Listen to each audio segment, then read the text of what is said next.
Hi, everyone. I am in North Texas, and just like the last couple of days, a lot has changed here. As you know, I discovered in real time that my friend Shane's motorcycle shop had closed.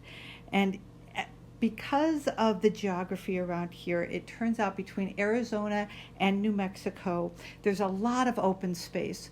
And for that reason, over the years, when I travel through here, I end up hitting a couple of places over and over again.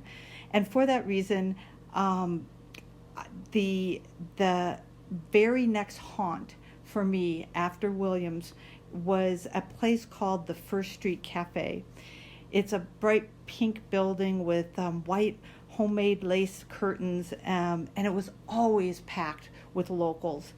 It was owned and operated by Rochelle, and she had a kitchen staff of about 3 people full time, and there were at least 2 other waitresses that worked with Rochelle every time that I was in there.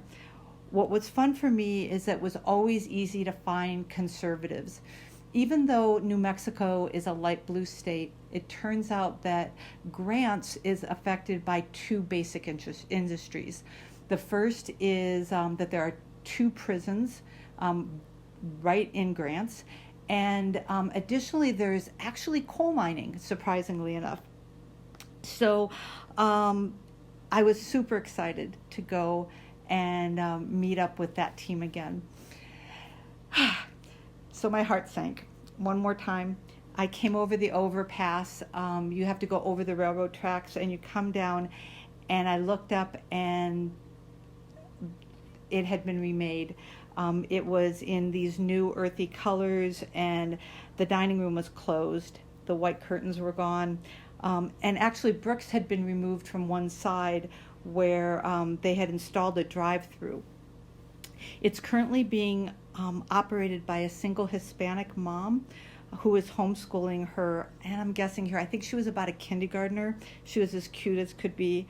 And she filled phone orders all by herself. So she was operating this place completely alone. She didn't want to go on tape, but she explained that the previous owner had closed recently. I ordered some food, and I moved on to Gallup. Gallup was a series of mistakes, but it turns out that I was supposed to do a podcast from there that morning, and the internet failed. And I don't mean just failed, it failed for the entire city. The entire city of Gallup was out of internet for the day. So I packed up and moved on. My next favorite haunt is a place called the Silver Moon Cafe. It was the home of the very first bowl of green chili stew I ever ate on these trips. And it's kind of become a mainstay for me. I pulled off the highway, I held my breath, and there it was. Not only was the Silver Moon there, it was thriving. It is the first rural cafe that I found that had actually put in permanent outdoor seating, so I got to sit down and enjoy a bowl of stew. Life is good. Please say hello to Chuck and Kenny. They were outside my room, and they were on the last day of their last long bike ride of the season. They were cagey and they were kind, and I think you'll enjoy meeting them. Hi. Do you mind giving me your names? I'm Chuck. Hi, Chuck. Kenny. Kenny. And these guys, you guys are, oh my God, you went all the way down through, you actually came through the same area I did too. Right.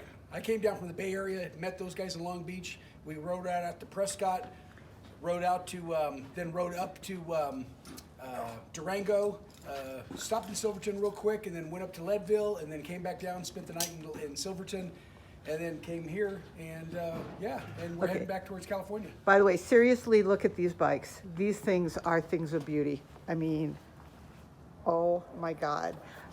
So you guys, real quick, I don't want to take up a bunch of your time because I know you want to get started, but if you could describe in one word how you are feeling about this year's election, the upcoming election, could you describe it in one word?